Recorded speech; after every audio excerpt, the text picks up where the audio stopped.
사랑해 주님 감사합니다. 2015년도 첫 주를 우리가 세상에 있지 아니하고 주님의 전에서 하나님의 성호를 찬양하며 하나님을 경험하는 시간 되게 하심을 감사합니다. 이 하나님께서 이 시간에 친히 말씀하여 주셔서 우리 심령 가운데 말씀하여 주셔서 우리의 마음속에 말씀하여 주셔서 말씀 먹고 살아가는 저희들 되게 하시며 세속 쫓거나 세상 쫓아가거나 정욕대로 살지 아니하도록 성령 하나님 저희들을 지도하여 주시옵소서. 예수 그리스도 이름으로 축복하며 기도드립니다. 아멘. 자, 제목의 말씀은 너희 하나님을 보라. 올 2015년도에는 여러분의 눈에 보이는 것 보지 마시고 보이지 아니하지만 우리의 길을 인도하시는 나의 하나님을 보시는 올 한 해가 되시기를 예수님의 이름으로 축복합니다. 1월 1일 아침부터 저녁까지 기도하면서 여러분 은혜 많이 받았는데 유지하시는 것이 더 중요합니다. 왜냐하면 세상은 우리를 가만두지 않아요. 사탄은 우리를 가만두지 않아요. 그래서 오늘 본문의 말씀에 보니까 이렇게 말합니다. 복역의 때가 끝났고 말하자면 감옥에 갔다 오는 이스라엘 백성들에게 마음에 말하라 이렇게 말씀하고 있습니다. 자, 내 백성을 위로하라 말씀을 하시면서 마음에 예루살렘의 마음에 닿도록 말하며 그것에게 외치라. 여러분 예수님께서 이 자리에 오셔서 설교하셔도 그 마음의 문이 열리지 않는 사람은 상관없는 말씀이 될 것입니다. 왜 그런 말씀 하느냐고요? 예수님께서 복음을 전했던 예수님께서 태어나셨던 곳과 자라나셨던 나사렛 예수님이 태어나셨던 베들레헴 그곳에서는 복음을 배척했습니다. 그래서 예수님께서 오셔도 그 마음이 열리지 아니하는 사람은 하나님의 계시의 말씀이 하나님의 음성이 이 시간에 들어가지 않습니다. 그러나 하나님께서 열어주신 그 마음은요, 누가 이 앞에서 말씀을 전해도 그 말씀이 그 마음에 닿게 될 것입니다. 이 시간에 이 말씀이 여러분의 마음에 닿기를 소원하며 기도드립니다. 아멘. 자, 이렇게 성경은 말합니다. 너의 복역이 끝났다. 여러분 2014년도로 우리의 복역이 끝났다고 생각하시기 바랍니다. 아멘. 이스라엘 백성은 하나님께 범죄함으로 바벨론이라는 감옥에 가게 됩니다. 감옥에서 70년 동안 종살이하고 이제 돌아오기 시작한 것입니다. 그랬을 때 하나님께서 말씀하시기를 내 백성을 위로해라. 왜 그러느냐면 이제 복역이 끝났다 이렇게 말씀하는데 실제로는 이사야는 이스라엘의 멸망하기 120년 전에 활동했던 선지자입니다. 어떻게 보면 이스라엘은 아직도 감옥에 가지 않았어요. 그러나 이미 이사야 선지자를 통해서 120년 전부터 경고하지만 인간들은 듣지 않습니다. 왜 그러느냐면 너희 하나님을 보라. 올 한 해는 여러분 정말 부탁드립니다. 하나님만을 보시기 바랍니다. 그 길이 인생 성공하는 길입니다. 우리가 잘못 알고 있어요. 세상 길 바라보면 안 돼요. 그래서 120년 전에 그렇게 경고하지만 이스라엘 백성들은 결국 경고하지만 수많은 선지자 보십시오. 유명한 선지자 그때 다 나옵니다. 이사야 선지자, 대선지자, 에레미야 선지자, 대선지자 예언 활동하지요. 그리고 에스겔, 다니엘 그 시대의 선지자들이에요. 그렇게 외칩니다. 그래도 그들은 귀를 막고 듣지 않은 겁니다. 왜 그러느냐? 마음이 열리지 않아서 그래요.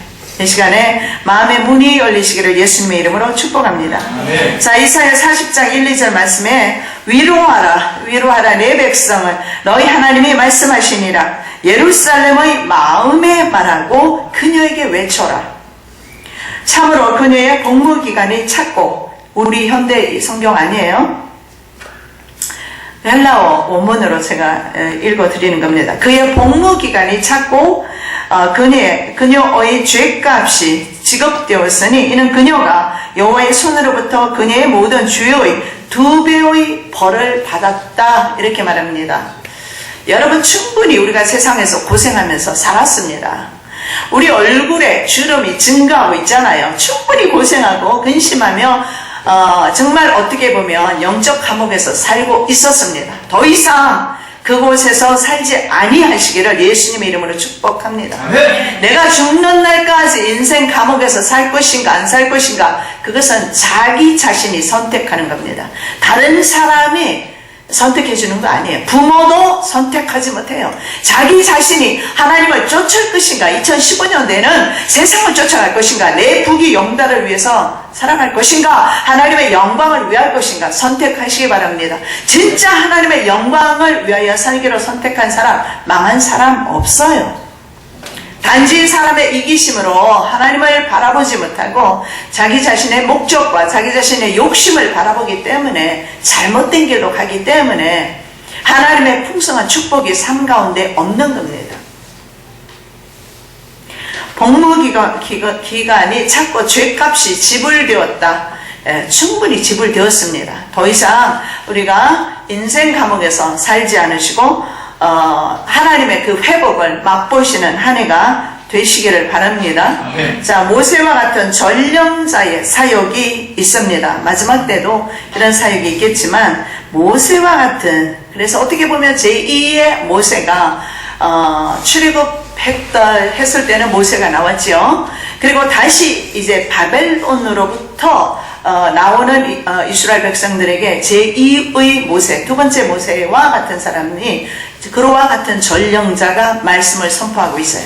그렇다면 오늘 저와 여러분에게는 비록 제 입술을 통해서 말씀을 드리지만 제3의 전령자, 하나님의 전령자, 하나님의 말씀을 전파하는 바로 여기 성경에 보면 세례 요한과도 같이 오실 예수 그리스도를 증거했잖아요. 그런 사람을 전령자라고 하는데, 전령자의 소리를 들으시는 여러분 되시기를 예수님의 이름으로 축복합니다.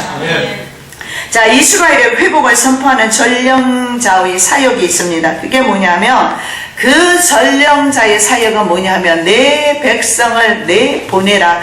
제가 이 시간에 여러분에게 선포합니다. 원수 마귀로부터 선포합니다. 내 백성을 자유케 하라. 내 백성을 내보내라. 여러분, 여러분의 삶 가운데서 이렇게 선포하는 삶을 사시기 바랍니다. 우리 모두가 하나님의 전령자예요. 왜냐하면 말씀을 맡았지 않습니까? 말씀을 읽을 수 있잖아요. 말씀과 함께 살아갈 수 있어요. 왜냐하면 이미 말씀이 번역이 되어서 저와 여러분 다 소지하고 있어요. 옛날에는 말씀 맡은 자가 따로 있었어요. 자, 이 전령자의 사역은 이겁니다. 내 백성을 내보내라. 자, 모세가 애굽에서 외쳤던 소리는 외굽의 탄압과 애굽에서의 고통과 노역으로부터, 억압으로부터 명령하기를 모세가 바로 왕 앞에 가서 한마디만 했어요. 여러분, 출애굽기 읽어보십시오. 같은 말 계속하고 있습니다. 내 백성을 내보내라. 그 다음에 말씀이 뭐죠? 그들이 나를 섬길 것이니라.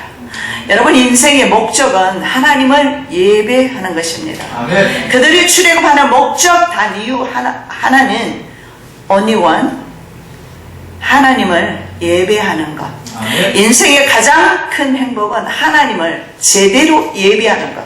아멘.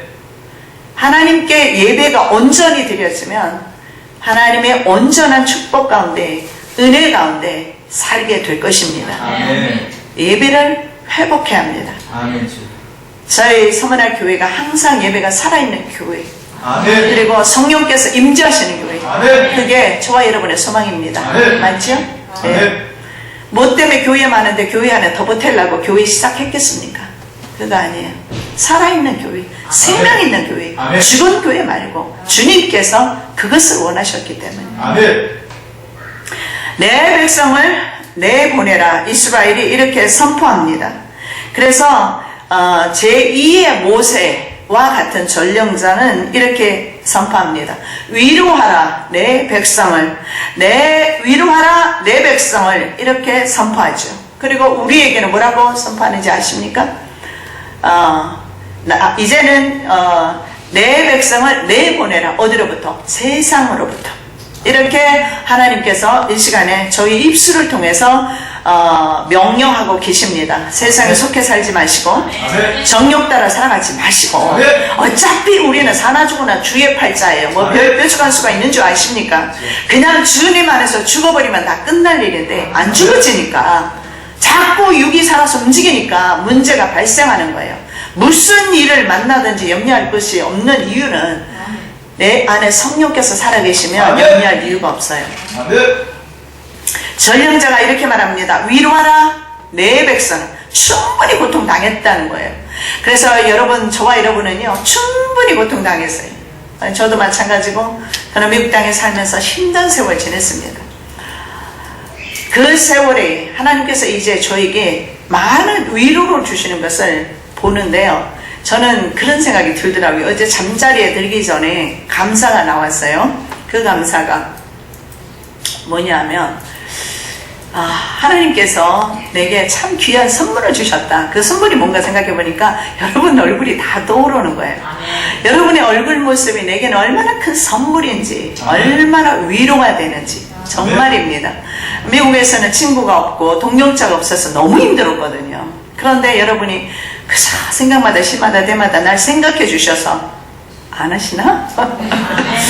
해주셔서 너무 감사하고, 안 해주셔도 괜찮아요. 왜냐하면 난 여러분을 보는 것이 즐거움이에요. 이거는 정말 제가 입 바른 소리 아니에요. 나 입 바른 소리 못하는 거 알잖아요. 나 못해요. 그런데 어제 그 마음이 드는데, 어제 아침인가요? 우리 딸은 또 이런 말이에요. 제가 심하게 감기 안 하면서 설사를 심히 했거든요. 그랬더니 무슨 말을 하느냐면, 방귀가 나올 때 설사가 함께 나오지 않도록 하나님께서 해주셔서 감사하다. 그렇죠? 우리가 그것은 자연적인 현상이에요. 그렇죠? 고통을 경험해보면 알아요. 고통을 경험하지 않으면 몰라요. 그래서 고통이 참으로 우리에게 유익한 것을 보는데요. 그래서 저는 위로가, 우리가 믿음의 형제들이 자매가 함께 한다는 거, 이것만큼 위로가 없다. 물론 형제 자매 있는 것도 위로죠. 자식 있는 것도 위로지만 진짜 천국에서 영원히 함께 살게 될 성도들과 함께 한다는 거, 전 하나님께서 내게 이 위로를 주셨구나. 그러면서 참 감사했습니다. 그래서 여러분이 저에게는 위로입니다. 네. 저도 또한 여러분에게 위로가 되기를 원합니다. 예. 자, 이제 우리는 출세상을 선포하셔야 합니다. 이제는 세상으로부터 이제는 나오기를 선포하셔야 합니다. 지금 이사야 선지자는 어디로부터? 바벨론으로부터 나오도록 선포하고 있어요. 미리 선포하는 겁니다. 이미 이루어지기도 전에 미리 선포하기를 바벨론으로부터 나오라, 내 백성을 내보내라. 바로 모세가 말씀했던 그 말씀을, 동일한 말씀을 주시고, 오늘 저와 여러분에게도 동일한 말씀입니다. 세상으로부터 나오느라. 세상의 정욕과 마귀, 세상이 지배하는 것은 마귀잖아요. 권세로부터 우리가 나오기를 주님께서 말씀하고 계십니다. 그래서 주제도 제2의 출애굽입니다. 이것을 엑스도스라고 합니다. 엑스도스. 자, 출애굽기 3장 7절 그리고 10절 말씀 보겠는데, 여호와께서 이르시되 내가 애굽에 있는 내 백성의 고통을 분명히 보고. 여러분, 내가 이렇게 힘들고 어렵게 사는데 주님은 나를 고치지 않는다 생각하시면 안 됩니다. 주님께서는요, 계시록 말씀에 보면 불꽃 같은 눈으로 우리를 보고 계신다, 이렇게 말씀을 하세요. 또 시편의 말씀에 보면 주무시지도 않고 졸지도 아니하시면서 우리를 지키신다 말씀을 하고 있습니다. 우리 주님께서는요, 신명기 또 말씀에 가면 새초부터 1월 1일부터 12월 31일까지 내 눈이 항상 그 위에 있느니라. fix on it, 이렇게 말해요. 어디요? 그 땅 위에. fix는 고정시키다, 뭐 카메라 같은 거 고정을 시킨다든가 물건을 고정시킨다든가 이거예요. 그래서 하나님의 눈은 누구에게 고정되어 있어요? 너에게 하면 은혜가 좀 떨어지죠. 자, 하나님의 눈은 누구에게 고정되어 있어요? 왜 또 우리입니까? 하나님의 눈은, 예, 하나님의 눈은 언제나 나에게, 남까지 그렇게 신경 안 써주셔도 돼요. 하나님의 눈은 새 초부터 새 말까지 누구에게? 나에게 있어요. 그거 믿으시기 바랍니다. 그래서 여러분 힘들 때, 올해도 힘들는지 몰라요. 힘들 때, 어려울 때 주님 도와주세요. 해보세요. 주님의 평강이 순식간에 내 10년 가운데 임할 줄로 믿습니다. 네. 자, 내가 분명히 보고 그 다음에 계속해서 동사를 주의하시기 바랍니다. 그들이 그들의 감독자로 말미암아 부르짖음을 듣고, 부르짖는 것을 주님께서 듣고, 그리고 그 근심을 알고, 이렇게 말해요. 자, 주님께서 동사를 세 가지로 말씀을 하세요. 주님이 들으시고, 보시고, 들으시고, 형편과 처지를 아시고. 하나님은 그래서 우리의 삶과 상관이 없는 분이 아니라 굉장히 상관이 있으신 분이에요. 왜냐하면 하나님의 창조동산에 하나님의 자녀가 살기 때문에 하나님께서는 하나님의 자녀. 제가 한국에 있어도 미국에 있는 자녀가 늘 걱정되었거든요. 그 걱정은 보고 싶은 것도 있지만 그것보다는 믿음에서 이탈할까, 믿음을 혹시나 저버릴까. 미국이 너무나 살기 좋은 곳이기 때문에 그게 항상 걱정이 됐어요. 걱정한 대로 갔더니 믿음이 떨어져 있는 걸 보고 내가 아예 콕 집어서 데리고 와버렸잖아요. 믿음보다 중요한 게 없고 생명보다 중요한 게 없으니까. 잠시 잠깐 사는 세상에 왕을 한들 지옥 떨어지면 무슨 소용이 있겠습니까? 주님께서 우리의 모든 삶의 형편과 처지를 주님께서 듣고 보고 알고 계신다. 바로 이집트 땅에 있던 그 이스라엘 백성들의 부르짖음을 주님께서 그렇게 보고 들으시고 알고 계셨다. 그리고 10절에 이제 내가 너를 바로에게 보내어. 엑소도스입니다. 하나님께서 구원의 역사를 펼치시는 겁니다. 여러분 언제든지 주님께 부르짖으십시오. 그 순간에 주님께서 구원하실 줄로 믿습니다. 아멘. 자, 내가 너를 바로에게 보내어 너에게 내 백성 이스라엘 자손을 애굽에서 인도하여 내게 하리라. 하나님께서는 모세를 보내시기를 결심하십니다.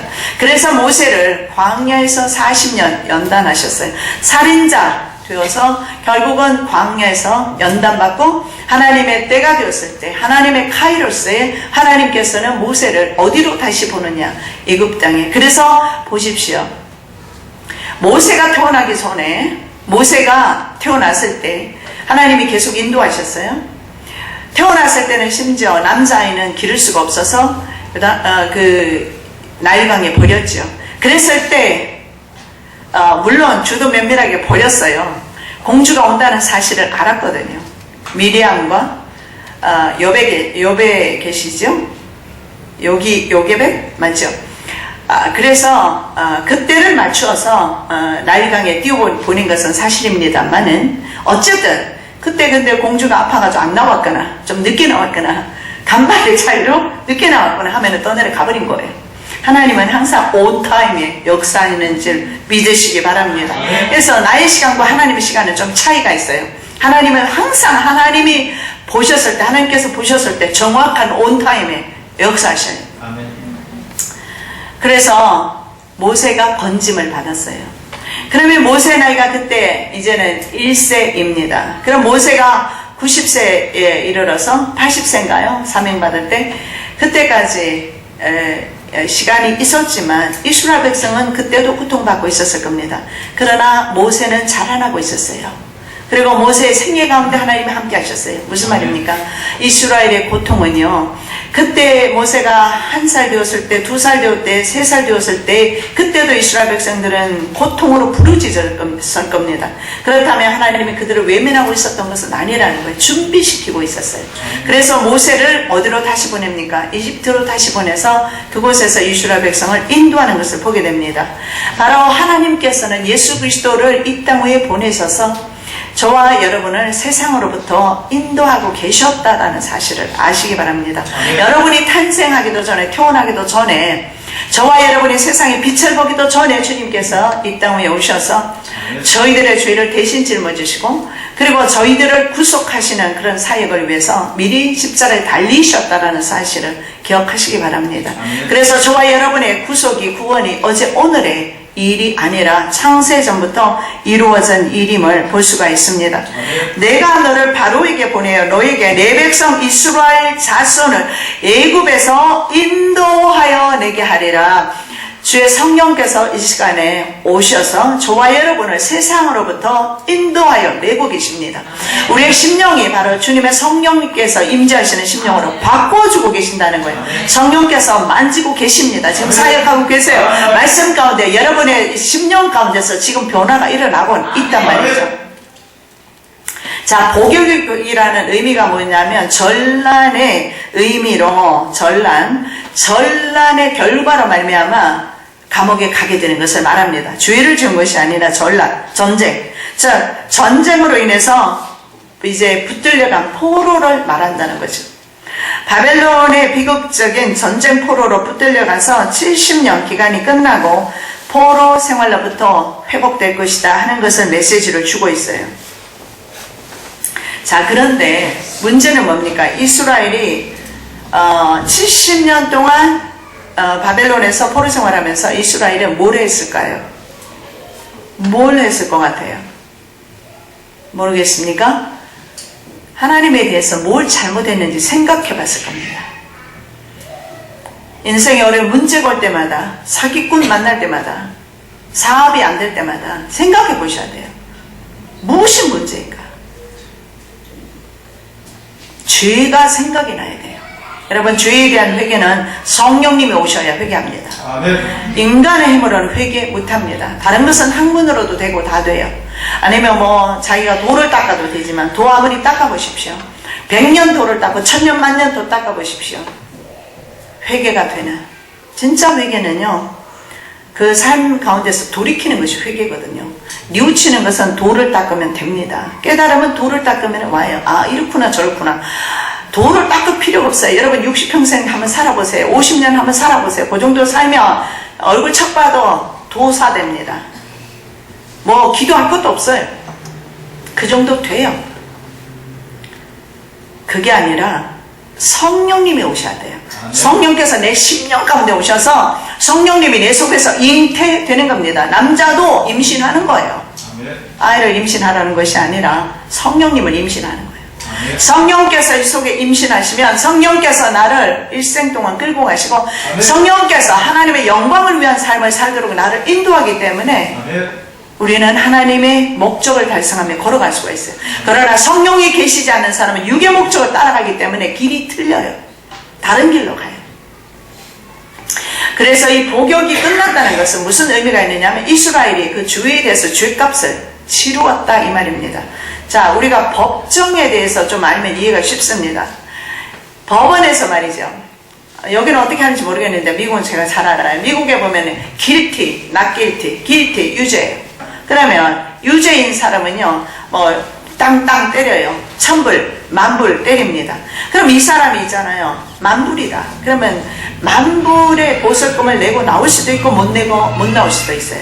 그래서 가족들이 내주면 말이죠. 그 보석금이 어떻게 되죠? 보석금 때문에 그 사람을 풀어줘요.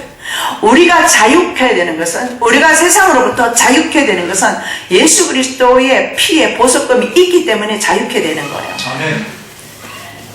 만일에 예수 그리스도께서 보석금을 하나님께 안 내주셨으면 우리는 여전히 죄인으로서 소망 없이 우리는 지옥으로 다 가게 될 것입니다. 그런데 보석금을 내주셨어요. 근데 미국에서 만일에 어떤 사람이요, 남자가 목사인데 계속 바람만 피고 심지어는 부인을 때렸어요. 사모를 때렸어요. 그래가지고 경찰에 신고하면 때리면 바로 데려가거든요. 그런데 경찰에 붙들려 갔어요. 근데 자식까지도, 부인은 밉다고 하지만 자식까지도 매정하더라고요. 안 빼내줬어요. 그래서 3개월인가를 그 돈만큼 감옥에 살았어요.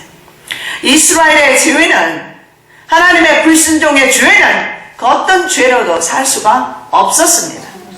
그 복역을 해야 했습니다. 바벨론이라는 감옥에서 감옥살이 해야 된다는 거예요. 감옥살이 하면서 이스라엘은 죄값을 치른 겁니다. 우리도 사실은 우리의 날마다 지은 죄로 말미암아 감옥살이 하는 것이 마땅합니다. 그래서 하나님께서 우리가 죄를 지을 때마다 감옥에 쳐넣어버린다면 오히려 우리가 더 구원받을 수 있었는지도 몰라요. 그런데 주님께서는 그렇게 하지 아니하시고 예수 그리스도의 은혜는 오래 참아주시는 은혜, 십자가에서 피와 물을 다 흘리시기까지 참아주시는 은혜, 그 은혜가 있기 때문에 오늘도 주님은 참아주세요. 악인이 돌이켜서 회개하기를, 돌아오기를 기다리고 계셔요. 참으시는 거예요. 인내하시는 하나님이세요. 그래서 우리가 오늘도 건재한 겁니다. 내가 건재하다고 해서 내 죄악의 문제가 해결되었다고는 생각하지 않으시기 바랍니다. 여러분, 죄악의 문제가 해결될 때까지는 정말 하나님의 그 출애굽의 역사, 출바벨론, 출세상 아니에요. 이게 온전히 이루어졌을 때 정말 하나님 안에서 하나님과 더불어서 동행하면서 하나님이 주시는 그 복 안에서 정말 평안한 삶, 비록 에덴 동산과는 같지는 아니하겠으나 여전히 우리에게는 질병도 있고 어려움도 있겠으나 내 심령은 에덴 동산 이상으로, 왜냐하면 성령의 전이니까 기쁘고 즐겁게 살아갈 거예요. 그래서 여러분의 심령을 한번 이렇게 가만 보면 편치 않다. 반드시 주님 앞으로 나오시기를 예수님의 이름으로 축복합니다. 이 죄의 문제입니다. 그래서 이스라엘은 결국은 바벨론에서 죄를 회개하면서 그 기간을 복역 기간을 채웠다 이렇게 선포하고 있습니다. 자, 용서는 하나님이 해주셔요. 용서해 주셔요. 그래도 참 감사한 것이 뭐냐면 지은 죄에 대해서 주님께서 절대 용서 안 하시면 이것도 참 곤란하잖아요. 그죠? 근데 지은 죄는 용서하지만 죄값은 치러야 돼요. 그래서 우리 그리스도인들이 하나님에 대한 그 세상에 대한 책임이라고 볼 수가 있어요. 세상에 대한 책임이 뭐냐면 죄값입니다. 다윗이 주님으로부터 용서함을 받았습니다. 용서받은 죄인입니다. 다윗은 왕이기 전에. 그래서 용서받은 죄인에 대해서 행복에 대해서 그는 노래합니다. 시편 42편 51편에 대해서도 죄에 대한 용서를 노래하고 있죠. 근데 그 불법의 사함을 받은 자의 그 행복에 대해서 노래한 것이 시편 42편이에요. 그런데 다윗은 하나님으로부터 자기의 모든 그 반역죄까지 용서받고 났을 때 그 기쁨을, 행복을 말씀을 합니다. 이스라엘 백성은 그 죄값을 치르고 나서 하나님으로부터 용서를 받은 것입니다. 그래서 다윗도 결국은 죄값을 치러야 하기 때문에 자기가 칼을 사용했기 때문에 다윗의 집안에서 칼이 영원히 떠나가지 않는다. 그래서 칼이 떠나가지 않았어요. 이스라엘 백성도 마찬가지입니다. 지은 죄로 말미암아 죄값을 받았던 것입니다. 자, 두 번째로 우리가 볼 수 있는 것은 여호와의 종 사역을 예고하고 있다. 모세와 같은 전령자의 사역이 있었고요. 이 사역은 여호와의 종, 즉 예수 그리스도의 사역을 예고하고 있는 것을 볼 수가 있습니다. 모든 인류를 구속하시는 예수 그리스도의 사역을 예표하고 있습니다. 이사야 9장 1절 2절 말씀, 전에 고통받던 자들에게는 흑암이 없으리로다. 자, 우리 말씀 그냥 듣지만 마시고 다 함께 시작. 전에 고통받던 자들에게는 흑암이 없으리로다. 옛적에는 여호와께서 스불룬 땅과 납달리 땅의 멸시를 당하게 하셨더니 후에는 해변길과 요단 저쪽 이방의 갈릴리를 영화롭게 하셨느니라. 흑암에 행하던 백성이 큰 빛을 보고 사망의 그늘진 땅에 거주하던 자에게 빛이 비치리로다. 요한은 빛에 대해서 말씀합니다.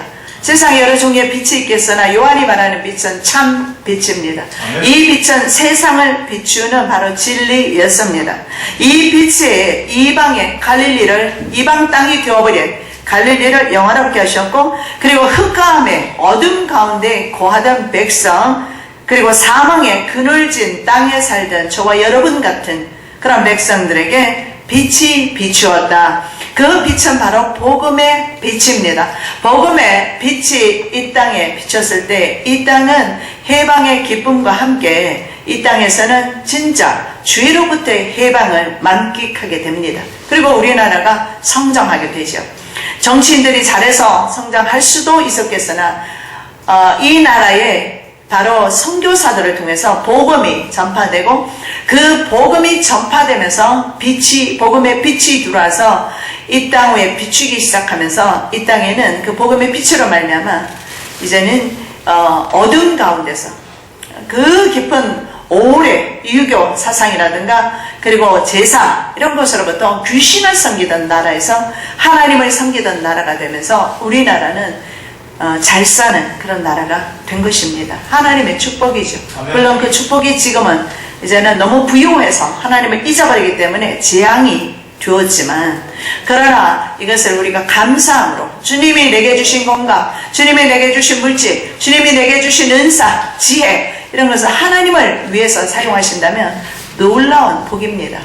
어제 우리 서울 가서 지교회 만들고 왔습니다. 왜냐하면 금요일날 기도하는 가운데 저는 뭐 한참 전부터 자꾸 주님께서 급한 마음 주셨는데 저희 딸이 금요일날 기도하는 가운데 속히 빨리 가봐라는 마음을 자꾸 주셔서 예정도 없이 올라갔어요. 그리고 제게 주셨던 그 곳으로 갔습니다. 그래서 일사천리로 그래서 다음 주에 우리가 교회가 또 하나 서울에 설립이 될 겁니다.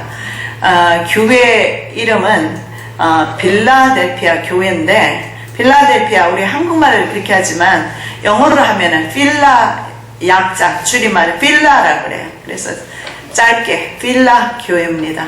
근데 필라는 뭐냐면은 형제 사랑이에요. 그래서 필라 형제 사랑 교회 이렇게 이름을 붙이고 우리가 그런데 우리가 앞으로 서로 사역자들 또 여러분께서 필요하다면 언제든지 서로 교류하면서 예배를 드리려고 합니다. 그렇게 하면서 형제들끼리 자매들끼리 서로 믿음으로 영적으로 백업해 주는 겁니다. 서로 힘이 될 거예요.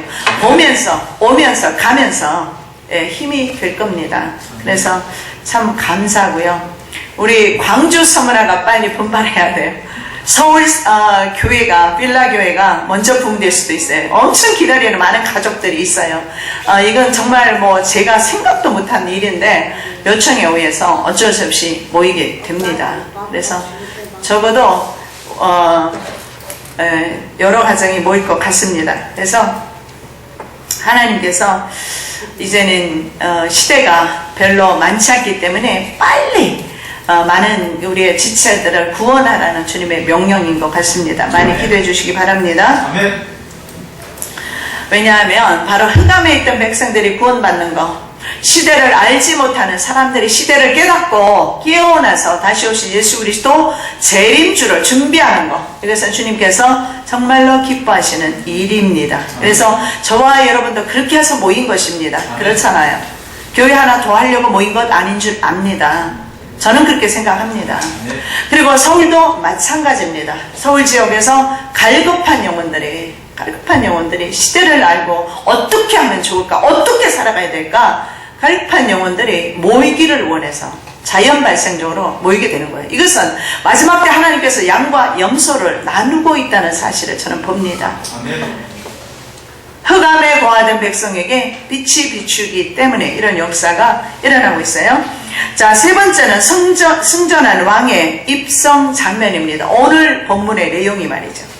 자, 전쟁에서 승리한 왕이 위용을 갖추고 입성하는 장면을 연출하고 있는 것을 보게 됩니다.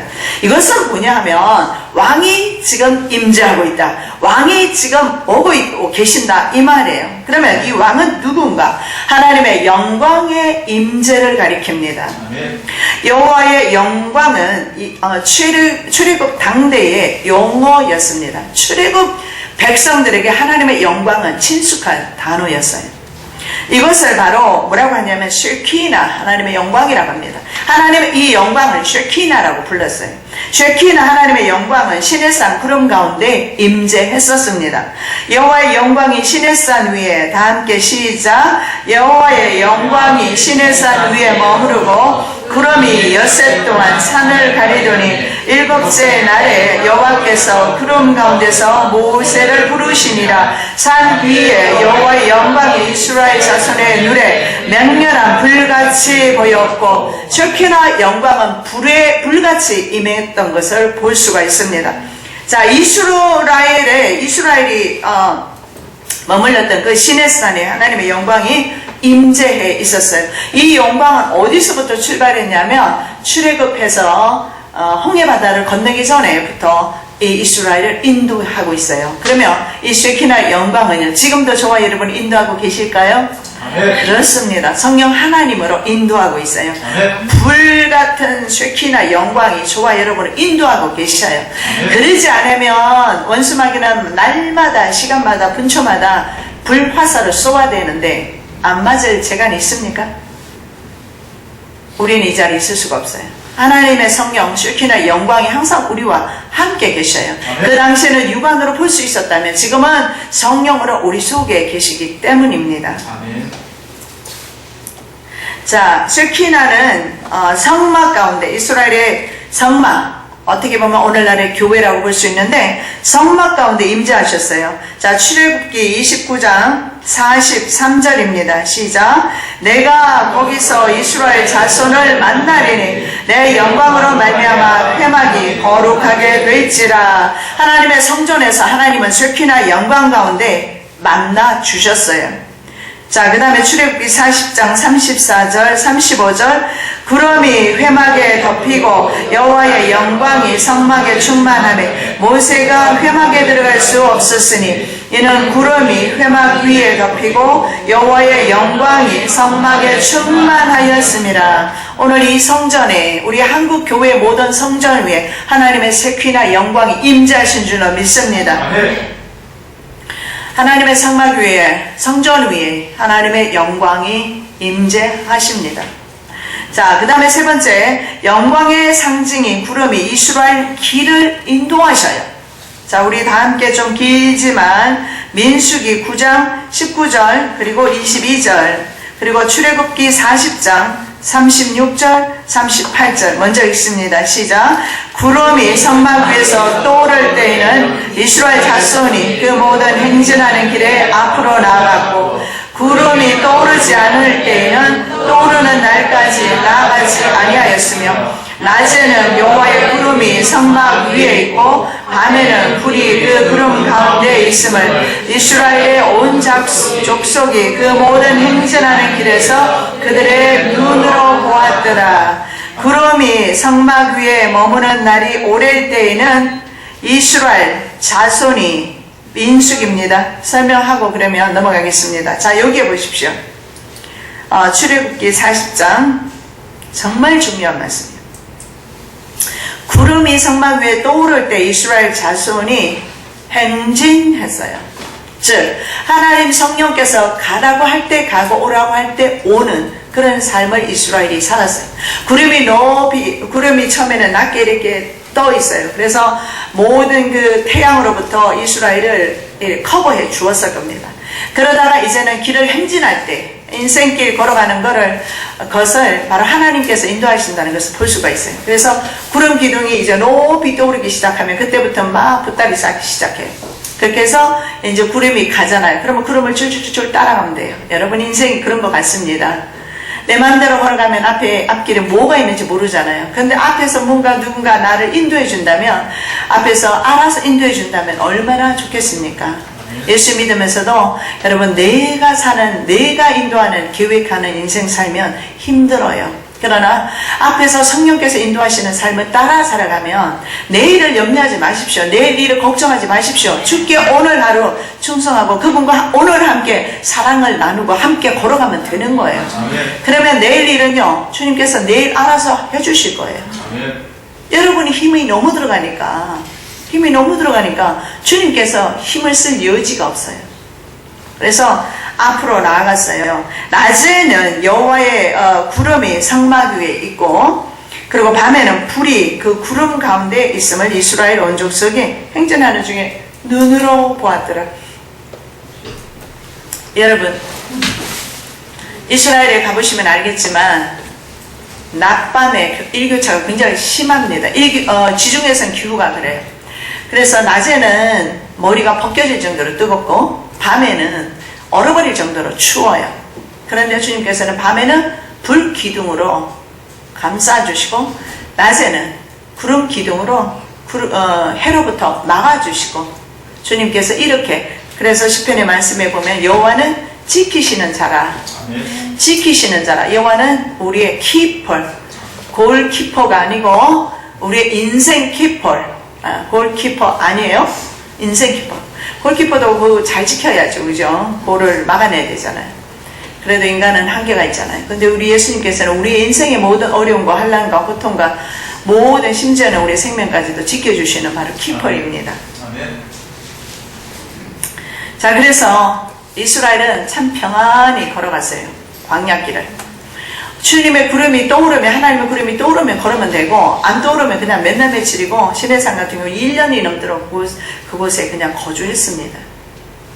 그 다음에 민수기 우리가 봉독합니다. 9장 19절 22절 구름이 성막 위에 머무는 날이 올 때에는 이스라엘 자손이 여호와의 명령을 지켜 행진하지 아니하였으며 이틀이든지 한 달이든지 1년이든지 구름이 성막 위에 머물러 있을 동안에는 이스라엘 자손이 머물고 행진하지 아니하다가 떠오르면 행진하였으며, 여기 보니까 이틀이든지 1년이든지 여호와의 구름이 떠오를 때 움직였다. 떠오르지 아니할 동안에는 진영에 머물렀다, 이 말입니다. 문제는요, 여호와께서 가라는 명령이 있는지 없는지 모르는 게 문제예요. 그죠? 이 가라는 건지 오라는 건지 뭐 있으라는 건지. 기도와 말씀 가운데 서십시오. 아멘. 그러면 주님께서 말씀 가운데 지도해 주셔요. 아멘. 말씀이요 클로즈업 돼가지고 내 눈을 다 치아요. 그러면 오늘 여기 가지 말라는 거구나, 가라는 거구나, 하지 말라는 거구나, 주님이 알려주세요. 그렇게 살아야 그 인생이 진짜 행복한 인생 삽니다. 부모라도 자식의 길을까지도 인도를 못해요. 어릴 때는 손잡고 갈 수 있지만 다 커서도 손잡고 다닐 수는 없잖아요. 자, 이스라엘의 영광 세키나가 하나님의 이스라엘 땅을 떠나셨습니다. 그래서 이스라엘은 바벨론의 포로가 된 거예요. 정말 무서운 일입니다.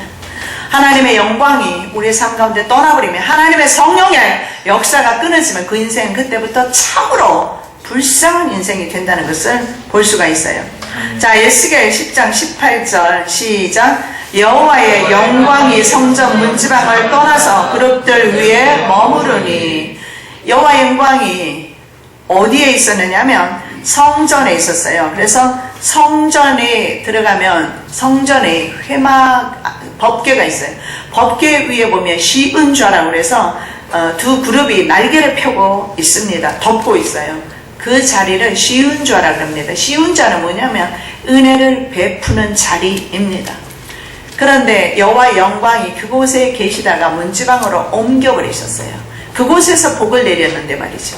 그곳에서 은혜를 베푸셨는데 말이죠. 여호와의 영광이 어디로 움직이느냐? 문지방으로 움직이신 것을 볼 수가 있어요. 자, 11장 23절 시작. 여호와의 영광이 성읍 가운데서부터 올라가 성읍 동쪽 산에 머무르고, 이제는 동쪽 산으로까지 가버리셨어요.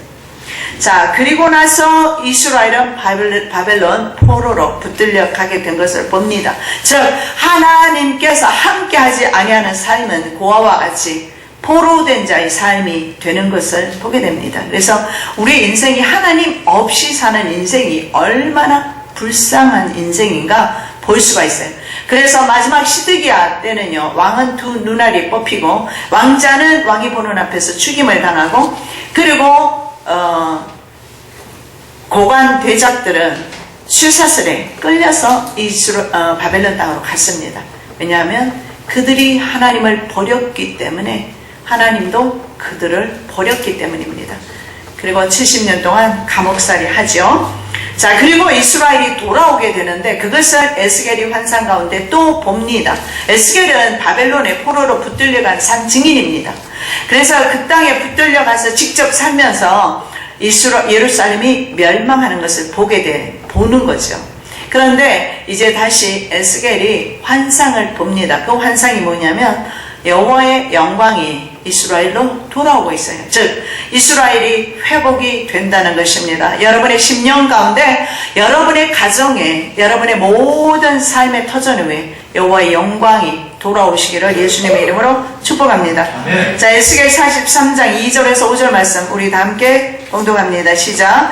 이스라엘 하나님의 영광이 동쪽에서부터 오는데 하나님의 음성이 많은 물소리 같고 땅은 그 영광으로 말미암아 빛나니 그 모양이 내가 본 환상 곧 전에 성읍을 멸하러 올 때 모든 환상 같고 그 발 강가에서 보던 환상과도 같기로 내가 곧 얼굴을 땅에 대고 엎드렸더니 여호와의 영광이 동문을 통하여 성전으로 들어가고 영이 나를 들어데리고 안뜰에 들어가시기로 내가 보니 여호와의 영광이 성전에 가득하더라. 이사야 40장부터 새로운 성전이 나오는데 이 성전은 아마 세상의 성전이 아니고 천년왕국 성전이 될 것입니다. 그런데 회복된 성전에 하나님의 영광이 돌아옵니다. 마찬가지입니다. 우리가 우리의 성전을 예배를 회복해야만이, 가정 예배를 회복해야만이, 그리고 우리의 삶의 모든 영역에서 내 마음 가운데 하나님의 예배가 회복되어야만이, 우리 교회가 하나님의 예배가 회복되어야만이 쉐키나 영광이 이곳에 임재하십니다. 주와 함께 하나님의 영광은 거할 수가 없습니다. 하나님의 영광 임재를 날마다 경험하시면서 사시는 저와 여러분 되시기를 예수님의 이름으로 축복합니다.